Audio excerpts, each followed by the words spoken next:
This is the Samsung Galaxy A54, and this is the Samsung Galaxy A53.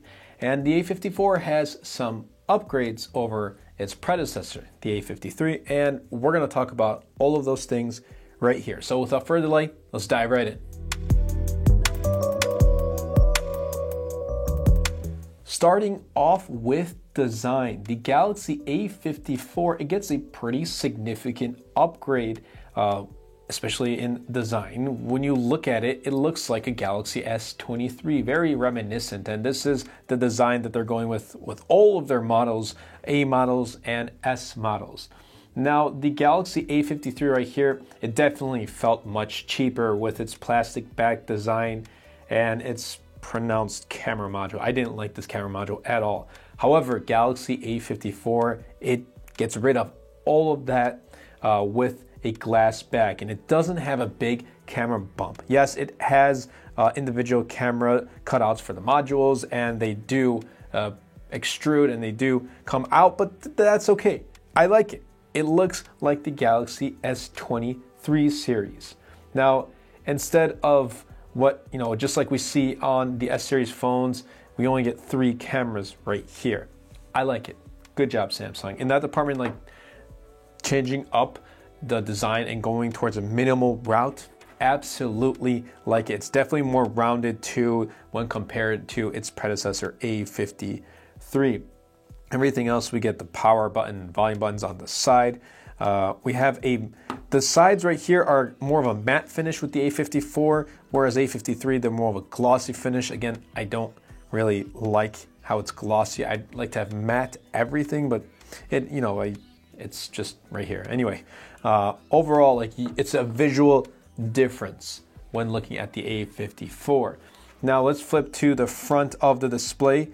On both of them, we're getting relatively close, like size-wise, 6.4-inch Super AMOLED 120 Hz display on Galaxy A54, and a slightly larger 6.5-inch 120 Hz AMOLED display. So slightly larger, but as you can tell, the A54 is a little bit more rounded.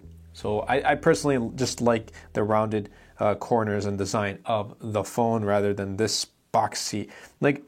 It doesn't feel like the boxiness of the S23 Ultra, because I actually like the boxiness of the Galaxy S23 Ultra. It doesn't feel like that. And there's a pretty significant bezel around the display on both devices, so you can't really get through that. It's present on both models. Now, Galaxy A54, it can also get slightly brighter in sunny or other bright light conditions with a max brightness of 1000 nits using Vision Booster.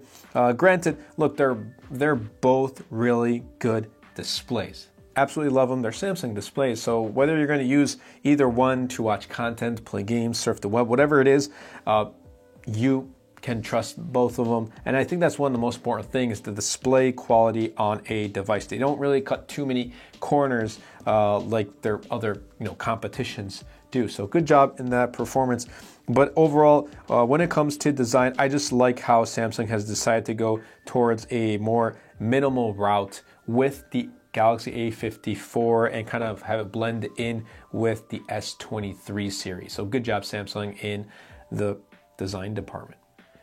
Heading over into the software and performance department of both of these devices, Galaxy A54 comes equipped with the Exynos 1380. So that's an upgrade over the Exynos 1280 found on the Galaxy A53. We're getting 6 gigs of RAM and 120 gigs of storage. Now, do bear in mind, this is the US model. International models can get up to 8 gigs of RAM and 256 gigs of storage. And I kind of wish the US model had that option, but unfortunately, they don't. Now, Galaxy A53, like I said, Exynos 1280, 6 gigs of RAM, and 128 gigs of storage. Thankfully, both of them have micro SD card expansion. So, it does come equipped with 128 gigs of inbuilt storage, but you can expand that via micro SD, something that it's becoming more and more rare in devices. Now, overall use, A54 is definitely smoother than the A53. Just in my experience, I've seen other users have a great fluid experience with A53, but just not for me. It just has not been fluid. I don't know why. A lot maybe because of the Exynos 1280 chipset. Could be. I'm not entirely sure. But A54, it's definitely much smoother than A53, I gotta say. However, there is still a slight lag, and I do believe that's due to the fact that they're using the Exynos processor. I wish they went with like a Snapdragon 7 Gen processor, or even like last year's Snapdragon 8 Gen 1 processor. That would have been pretty good. I think it would have just made the phone so much more smoother. Now, like I said, this just is really slow and laggy. It stutters, like the animations, even if you open up developer options and turn off the animations, it still feels really laggy. But give credit where it's due. They're both good for day-to-day use. Now, you can use these for day-to-day use. However, when it comes to intensive apps and heavy users like myself, I'm a heavy user, it becomes like I have to be a little bit more patient with it, because when you're used to using flagship devices, the slight extra lag or the extra 1 second, 2 second, I know I'm nitpicking at this point, but it adds up.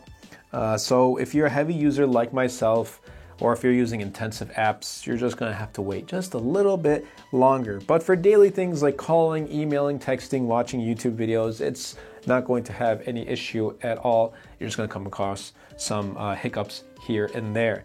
Good thing about both of these devices though, 4 years of software updates. Now, Android 13, we're gonna get up to Android 17 and about up to Android 16 with the Galaxy A53. Overall, they're decent in the software and performance game. A54 definitely performs a little bit better with its upgraded processor, but I hope that Samsung really pushes out putting a Snapdragon chipset in their mid-ranges like they do with their flagships. They can put it in their mid-range devices, and I think that would be they would compete much better in the performance department and software department with their competitors. Granted, I love One UI on both of these devices. Samsung has really cleaned up the actual user interface experience, but just the hardware itself, I believe, needs an upgrade. Moving on to the cameras, we definitely have some changes here. So Galaxy A54, a 50 megapixel primary, a 12 megapixel ultra wide, and a 5 megapixel macro. Galaxy A53, 64 megapixel primary, so has a larger megapixel count. 12 megapixel ultra wide, 5 megapixel macro, as well as a 5 megapixel 2.4 depth camera. So 4 cameras, 3 cameras, but that really doesn't matter. At least I don't think it does. So A54, it has switched its main sensor to a 50 megapixel sensor, which the Galaxy A53 had a 64. Now, one might think that the camera would perform worse because 50 megapixels is less than 64, but I gotta say, numbers, megapixel count does not usually tell the entire story, and Samsung's 50 megapixel shooters that we've seen on their flagship devices over the past couple of years, they've been doing really good, and they produce actually slightly better results than the 64 megapixel cameras in the past. Believe me, having a 200 megapixel camera wouldn't make a difference. Megapixels don't usually tell the entire story. It may, but it may not too. So you just can't trust the numbers. Oh, larger means larger number, megapixel count means better quality from the camera itself. That doesn't really mean there's still the software tweaks that can be done with each device. So the main 64 megapixel camera here on the Galaxy A53, it's good and it does produce pretty good photos whenever you give it really good lighting. But I think A54 overall just performs just a little bit better, and you probably have seen on screen with the quality. I just personally would prefer the A54, even though it, like I said, 50 megapixels, it's less than 64 number wise, but I still think it's something that I can rely on a little bit more. Overall, Samsung made some pretty decent improvements with the A54 camera. Good job, Samsung, keep it up. as we head into the battery department, I think this is where both phones kind of compete neck and neck.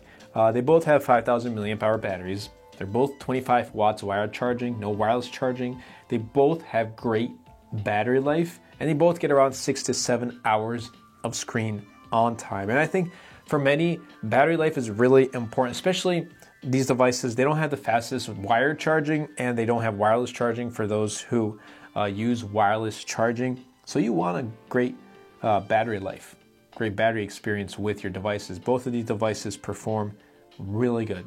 I think that just sums it up. They perform really good. Like, you can rely on the battery with the Galaxy A53 and the Galaxy A54. When the processor is not like a power-hungry processor, is not asking for too much power, then you don't need to push out too much power, which means you're saving your battery life and you're going to be getting better battery performance throughout the day. It's a phone you can rely on day one, and I think mainly A54 though competes with battery life on Galaxy S23 Ultra. It doesn't beat it, but it still competes with it. Like, it's up there with great battery life. I think Samsung's doing really good right now in the battery department. A couple of years ago, they were not, but they've definitely improved on the most important aspects I believe is most important to a consumer, which is software experience and battery life. At least that's one of the two most important things that I look for in a smartphone. Great battery life and great software experience. Then the rest can be upgraded. I don't really mind, but here you can't go wrong with either one. And that's going to lead me into price. They're both priced at $450 in the US.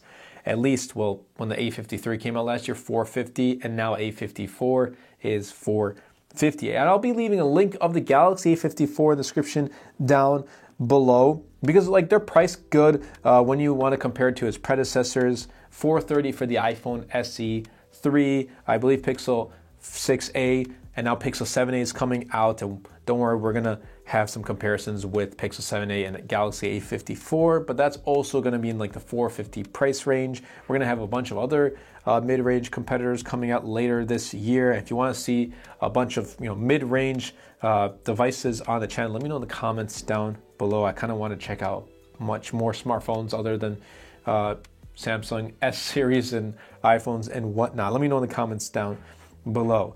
I think it's a pretty good price range though, and Samsung has a phone at every single price. That's very good. Keep it up, Samsung. But that's going to bring me into my final thoughts now. Should you pick up the Galaxy A53 when the A54 is here? My answer is no, because you're getting some pretty good upgrades. Like, you're getting a better camera quality. You're getting a much more minimal and cleaner design, a faster processor. It's not like huge leaps forward, but it's definitely going to enhance your experience using the device. You're getting some great battery life, but overall, like, just a cleaner everything about this device. So if you're out in the market looking for a new mid-range, just completely put aside Galaxy A53 and go with Galaxy A54. If you have A53, should I upgrade to A54? Probably not. I mean, if you want to. Like, there's the thing, if you really want to, yes, you can, but do you need to? No, you don't need to. It's not that much of a substantial upgrade to switch from 1 year of its predecessor to its successor. Maybe next year with A55, who knows?